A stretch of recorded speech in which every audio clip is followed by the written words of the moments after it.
এমনভাবেই মৌসুমটা শুরু করতে চেয়েছিল বাংলাদেশ প্রিমিয়ার লিগের ডিফেন্ডিং চ্যাম্পিয়ন বসুন্ধরা কিংস। নিজেদের পরিকল্পনায় সফল তারা। ঘরের মাঠে পিছিয়ে থেকেও শেষ পর্যন্ত কোনো অঘটন ঘটতে দেয়নি কিংস। আরও একটা শিরোপার লড়াইয়ে মোহামেডানের হৃদয় ভেঙে উৎসব করেছে দেশের ফুটবলের জায়ান্টরা। যদিও গল্পের শুরুটা ছিল ভিন্ন। জুলাই আগস্ট বিপ্লবে শহীদদের স্মরণে কিংস অ্যারেনায় ম্যাচ শুরুর আগে পালন করা হয় নীরবতা।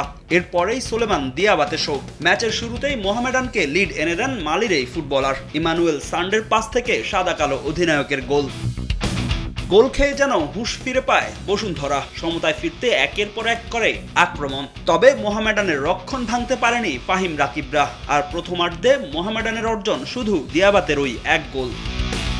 পিছিয়ে থেকে দ্বিতীয়ার্ধ শুরু করে বসুন্ধরা কিংস। তবে ৬২ মিনিটে ঘটে অনাকাঙ্ক্ষিত এক ঘটনা। মাঠে স্মোক প্লেয়ার ছুড়ে মারেন সমর্থকরা। বন্ধ হয়ে যায় খেলা। প্রায় মিনিট ১০ পর আবারও শুরু হয় ম্যাচ।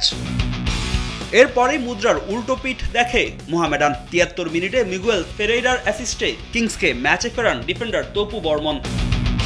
এর মিনিট ৭ পরে আবারও সাদা কালোদের ডি বক্সে ঢুকে পড়েন মিগুয়েল ফেরেইরা। এই ব্রাজিলিয়ানের ক্রস থেকে দুর্দান্ত এক গোল করে কিংসকে ম্যাচের চালকের আসনে বসান পুরো ম্যাচ জুড়ে নিজের ছায়া হয়ে থাকা ফয়সাল আহমেদ ফাহিম।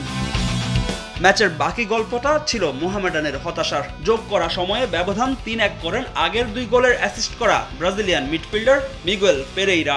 শেষ পর্যন্ত ৩-১ গোলের মাঠ ছাড়ে ব্যালেরিও তিতার শিষ্যরা। সেই সঙ্গে প্রথমবারের মতো আয়োজিত হওয়া চ্যালেঞ্জ কাপের শিরোপা জিতে ঘরোয়া লিগ ইতিহাসের অংশ হয়ে গেল বসুন্ধরা কিংস।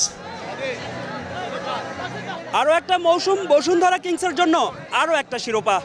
নতুন মৌসুমটা স্বপ্নের মতোই শুরু করেছে বাংলাদেশ প্রিমিয়ার লিগের জায়ান্টরা।